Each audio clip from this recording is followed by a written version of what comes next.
నెల్లూరు ఉమ్మడి జిల్లా నాయుడుపేట మున్సిపాలిటీ పరిధిలో ఉన్న గాంధీ బొమ్మ విగ్రహం నుండి అంబేద్కర్ బొమ్మ విగ్రహం వరకు భారీ ఎత్తున జాతీయ జెండాను ఊరేగించడం జరిగింది. కేంద్ర ప్రభుత్వ మరియు రాష్ట్ర ప్రభుత్వ ఆదేశాల మేరకు స్వాతంత్ర దినోత్సవాన్ని పురస్కరించుకుని హర్ ఘర్ తిరంగా అనే కార్యక్రమాన్ని నిర్వహించారు. స్వాతంత్ర దినోత్సవం సందర్భంగా 2 రోజుల ముందే కేంద్ర రాష్ట్ర ప్రభుత్వ ఆదేశాల మేరకు ఈ కార్యక్రమాన్ని నిర్వహించారు.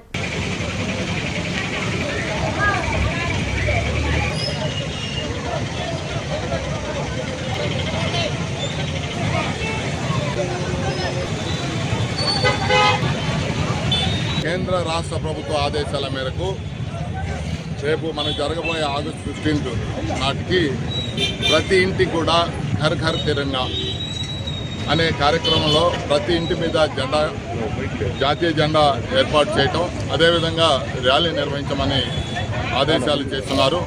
ఈరోజు నాయుడుపేట పట్టణంలో మా మున్సిపల్ సిబ్బంది, మెప్మా సిబ్బంది, సచివాలయం సిబ్బంది అందరం కలిసి 1 కిలోమీటర్ చొప్పున జాతీయ జెండాని మేము ర్యాలీ ద్వారా తీసుకుని రావడం జరిగింది. గాంధీ పార్క్ దగ్గర నుండి ఈ అంబేద్కర్ స్టాచ్యూ వరకు నిర్వహించడం జరిగింది. ఈ కార్యక్రమంలో అందరూ కూడా చాలా చక్కగా పార్టిసిపేట్ చేస్తున్నారు. ఈ ఆదేశాల మేరకు, ప్రభుత్వ ఆదేశాల మేరకు ఈ కార్యక్రమం నిర్వహించడం జరిగింది. మన దేశభక్తి గురించి మనం ఎంతైనా కానీ చెప్పినప్పుడు కూడా చాలా వరకు అంటే మన స్వాతంత్రం కోసం ఎంతోమంది మహానుభావులు శ్రమించి వాళ్ళ యొక్క త్యాగాలకి అనుకూలంగా మనం ఈ కార్యక్రమం నిర్వహించుకోవడం జరుగుతుంది.